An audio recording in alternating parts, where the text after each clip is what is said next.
Hey, j'ai une bonne nouvelle à t'annoncer. J'ai été choisie pour mon stage Québec sans frontières au Honduras. Ben voyons donc! Ben voyons donc, Maude! Ben voyons donc!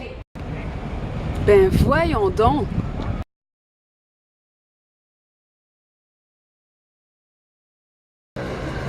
En tout cas, moi, les filles, ma famille sont plus vraiment d'accord à ce que j'aille au Honduras. Ils disent que c'est trop dangereux comme pays.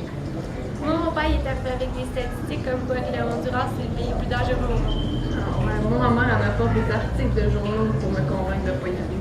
Ah ouais. Ben non, les filles, inquiétez-vous pas, ça va bien aller, je suis pas mal sûre. Puis moi, de mon côté, en tant qu'accompagnatrice, les filles, je m'engage vraiment à parler à vos familles s'ils ont des questions. Puis sérieux, Marie-Monde, c'est un organisme qui a de l'expérience depuis des années. Puis c'est vraiment solide.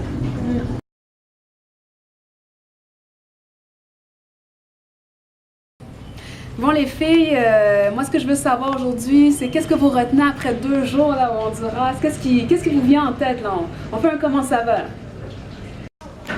Ben moi, j'ai vu une pancarte au restaurant qui disait de pendre ses armes. Ben moi, un matin dans le journal, j'ai vu toutes les meurtres qui s'est passé hier. Ah, puis à la télé aussi. Moi, le nombre de serrures après les portes, ça m'a vraiment bouleversée. Pour la sécurité, ici, les vitres des voitures sont tellement teintées qu'on voit même pas le conducteur. Ici, toutes les maisons sont entourées de barbelés. Pire, j'ai vu une gang de gars armés dans une boîte de pick-up. On peut même pas rentrer dans les dépanneurs parce qu'ils sont barricadés.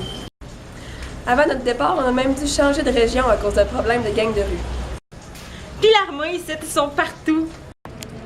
Wow, les filles, je vois que, en tout cas, il y a beaucoup d'inquiétudes, puis c'est vraiment normal. Regardez ce qu'on va faire, on va communiquer avec l'équipe terrain. Bonjour les filles, ça va bien ce matin?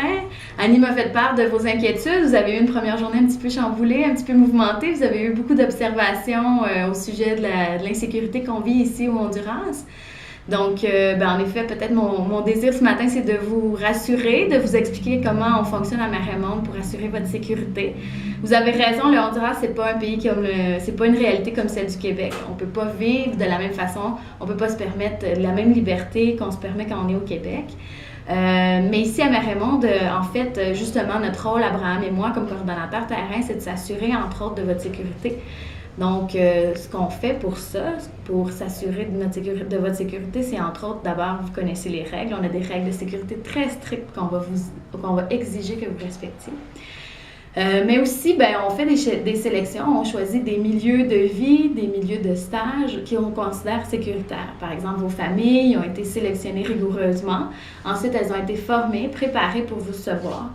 La même chose du côté des partenaires de travail, donc Calidad de Vida, Reyes Irénée ont été sélectionnés. C'est des organismes, Calidad de Vida entre autres, qu'on connaît depuis longtemps.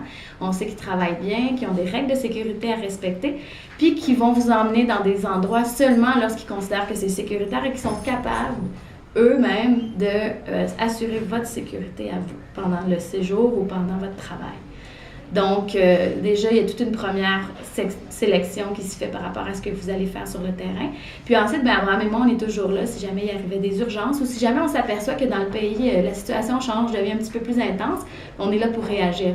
On est là pour voir tout le temps la situation politique puis la situation de la criminalité. Puis si on se rend compte que c'est trop problématique, trop dangereux, on réagit puis on vous sort des situations qui pourraient s'avérer dangereuses ou problématiques. Puis évidemment, enfin, vous avez déjà quelles sont les règles de sécurité. Je sais qu'il y a des stagiaires qui trouvent que c'est très difficile, que c'est exigeant, qui pensent qu'on fait ça pour les restreindre ou les contrôler, mais en réalité, c'est vraiment pour vous protéger. On vous demande de suivre les règles de sécurité pour assurer qu'il ne se passe rien de malheureux. Et aussi, on assure de cette façon-là la sécurité des familles qui vous reçoivent. Donc, je vous invite à suivre les règles de sécurité, puis de ne pas hésiter à venir me poser des questions ou à me parler des situations que vous trouvez problématiques pour qu'on puisse évaluer la situation. Ça vous convient? Dans le fond, après notre expérience au Honduras, ce qu'on a compris, c'est que c'est quand même un pays avec beaucoup de violence, sauf que dans le fond, il y a encore des milieux où est-ce qu'on peut être en sécurité et des gens qui sont très gentils. Donc, ce qu'il faut faire, c'est vraiment écouter les coordonnateurs terrain, suivre les règles qu'ils nous disent de suivre pour être en sécurité, écouter les gens de la place. Et dans le fond, l'important qu'il faut se souvenir, c'est faire notre propre image du pays où nous allons. Alors, on espère qu'on vous a rassuré pour faire votre stage au Honduras! Les filles! Les filles, c'est beau les filles, c'est juste une mangue sur le toit, c'est beau.